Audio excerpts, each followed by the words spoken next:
Assalamualaikum warahmatullahi wabarakatuh. Hai teman-teman, kini dengan semakin berkembangnya teknologi dan internet, kegiatan jual beli online pun kian marak.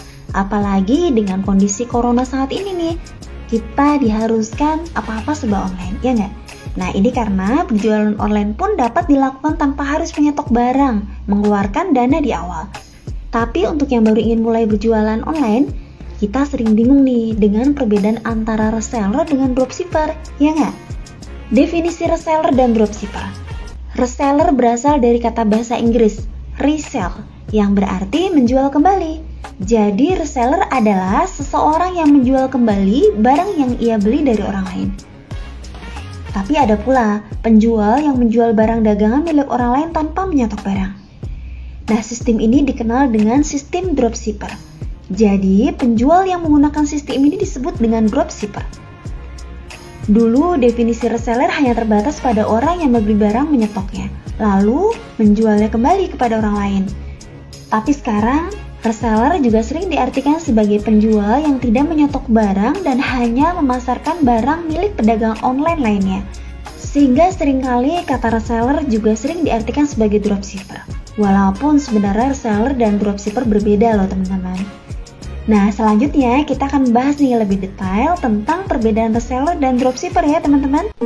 Nah, buat teman-teman yang belum subscribe sekarang juga, lonceng juga ya. Jadi kalau saya bikin video-video terbaru, selalu dapat notifikasinya. Perbedaan reseller dan dropshipper. Dari segi stok barang dulu nih ya. Hal ini yang menjadi perbedaan yang paling mendasar antara reseller dan dropshipper. Seorang reseller harus membeli barang sebagai stok dengan jumlah lebih banyak dari supplier. Pembelian dalam jumlah banyak dilakukan agar harga barang yang diperolehnya kompetitif, sehingga margin atau selisih harga pembelian dengan harga penjualan yang didapat semakin besar. Sedangkan sistem dropshipper tidak perlu memiliki stok barang. Fokus dropshipper hanya mencari konsumen saja. Di saat ada orderan dari konsumen nih, dropshipper tinggal meneruskan orderan dan detail pengiriman kepada suppliernya nih. Nah, dari segi modal, seperti yang sudah saya bahas tadi nih sebelumnya, reseller harus memiliki modal lebih banyak karena perlu menyetok barang, tapi dropshipper tidak perlu modal. Jadi boleh dibilang seorang dropshipper tidak memerlukan modal sama sekali. Dari segi pemasaran, seorang reseller dapat menawarkan barang secara langsung lewat toko karena reseller memiliki stok barang yang ingin dijual. Sedangkan dropshipper tidak bisa karena ia tidak memiliki stok barang nih teman-teman. Seorang dropshipper hanya dapat menjual lewat marketplace seperti Tokopedia, Bukalapak, Line, Instagram, Facebook, dan sosmed lainnya. Dari segi margin keuntungan, seorang reseller memiliki keuntungan yang lebih besar dibandingkan dengan dropshipper karena ia memperoleh harga yang lebih kompetitif melalui pembelian jumlah banyak dan supplier. Dari situ, reseller bisa lebih leluasa untuk menjual barangnya dengan selisih yang lebih tinggi, sehingga margin keuntungannya diperoleh semakin besar. Nah, sedangkan dropshipper itu biasanya harga sudah ditentukan oleh supplier. Dari segi resiko ya, antara reseller dan dropshipper. Seorang reseller memiliki tingkat resiko kerugian lebih tinggi daripada dropshipper, karena ia menyimpan fisik barang. Apabila barangnya tidak laku, maka reseller tentu akan mengalami kerugian. Sedangkan dropshipper tidak perlu khawatir akan rugi. Karena tidak laku pun dia nggak masalah, karena dia tidak memilih atau menyetok barang. Nah, dari segi pengiriman nih teman-teman.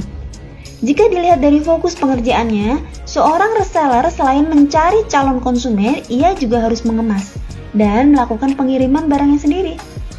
Sedangkan dropshipper tidak perlu repot dengan masalah packing dan pengiriman barang. Seorang dropshipper hanya bertugas memasarkan produk, mencari calon konsumen, dan menghubungi supplier jika ada pesanan yang datang dari konsumen. Nah, itu tadi teman-teman perbedaan antara reseller dan dropshipper. Nah, sekalian kita bahas ya keuntungan dan kelemahan reseller dan dropshipper. Dari sisi reseller dulu nih ya teman-teman. Kelebihannya, pertama, karena menyimpan stok, reseller bisa dengan cepat mengetahui jumlah stok barangnya. Kedua, reseller punya lebih banyak informasi tentang barang yang ia jual, misalnya ukuran, bahan, kualitas, dan sebagainya. Oleh karena itu, ia lebih bisa tanggap dalam menjelaskan kondisi barang dengan detail kepada customer. Nah, yang ketiga, ia juga bisa menjual barang tidak hanya lewat toko online nih teman-teman, tapi juga lewat toko fisik atau biasa. Dan yang terakhir, reseller biasanya mendapatkan margin keuntungan yang lebih besar karena membeli barang dalam jumlah banyak. Nah, kekurangannya. Pertama, karena membeli barang langsung ke supplier dan menyetoknya, maka reseller butuh modal agak besar dibandingkan dropshipper. Yang kedua, dibanding dropshipper, reseller harus mengemas dan melakukan pengiriman barang sendiri. Dan yang ketiga, ia harus menanggung resiko kerugian jika akhirnya barang yang ia jual tidak laku. Nah, dari sisi dropshipper, kelebihannya, pertama, dropshipper tidak memerlukan modal nih teman-teman. Ia sudah dapat bekerja dengan menggunakan komputer, laptop, atau bahkan HP. Kedua, dropshipper tidak perlu mengemas dan mengirim barang. Setiap kali ada order, ia tinggal meneruskannya ke supplier atau reseller. Dan yang terakhir, dropshipper tidak memiliki risiko kerugian apabila barang yang ia jual tidak laku. Nah, kalau dari kekurangannya, dropshipper margin keuntungannya lebih kecil jika dibandingkan dengan reseller. Kedua, dropshipper tidak mengetahui stok dan kondisi barang, sehingga harus menanyakan terlebih dahulu ke suppliernya. Jadi kejadian barang habis atau out of stock akan sering terjadi nih pada dropshipper. Selain itu, dalam menjawab pertanyaan pelanggan ia agak lambat karena ia perlu menanyakan kembali ke suppliernya. Nah, buat teman-teman yang baru memulai bisnis di dunia online nih, bisa memulai dengan menjadi dropshipper nih teman-teman. Ini karena di samping resiko kerugian hampir tidak ada, teman-teman juga dapat belajar dulu nih tentang produk mana yang lebih laku dan produk mana yang kurang laku. Nah, yang kedua adalah teman-teman harus cari supplier yang responsif. Karena kalau dropshipper kan kita nggak punya barang nih. Jadi, teman-teman harus sering kan tanya ke resellernya atau ke supplier. Nah, jadi cari supplier yang responsif. Nah, yang ketiga adalah teman-teman harus membuat perjanjian atau kesepakatan dengan supplier. Ini penting banget nih. Nah, ini ada satu contoh. Jadi, di pusat grosir kue lebaran, di situ ada level di mana teman-teman statusnya sebagai dropship, tetapi mendapatkan harga reseller. Enak banget kan? Nah, kalau buat teman-teman yang penasaran, bisa langsung aja hubungin ke pusat grosir kue lebaran. Tips yang keempat adalah bangun hubungan dan komunikasi yang baik nih dengan supplier. Teman-teman harus membangun hubungan dan komunikasi yang baik, terutama jika teman-teman dropshipper. Komunikasi yang baik memudahkan teman-teman melakukan order, karena dropshipper sangat tergantung dengan komunikasi yang dilakukan oleh supplier. Dan yang kelima adalah jual produk yang teman-teman sukai. Dropshipper atau reseller yang juga senang dengan produk yang dijualnya memiliki kesempatan lebih besar untuk sukses.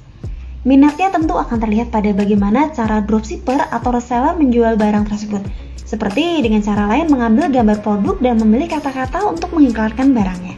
Tips yang keenam adalah fokus di bagian marketing ya teman-teman. Dan yang ketujuh adalah buat promo-promo yang menarik. Yang kedelapan, berikan pelayanan pelanggan yang terbaik. Yang kesembilan, monitor persaingan teman-teman. Yang kesepuluh, hadiri seminar dan acara e-commerce supaya teman-teman ada wawasan untuk berjualan online. Nah, itu tadi teman-teman perbedaan antara reseller dengan dropship sekaligus keuntungan dan kelemahannya ya. Semoga teman-teman bisa ambil keputusan yang tepat mau jadi reseller atau dropshipper. Semoga bermanfaat. Mohon maaf ya jika ada salah kata. Wassalamualaikum warahmatullahi wabarakatuh. Terima kasih sudah menonton. Salam sukses buat sahabatku.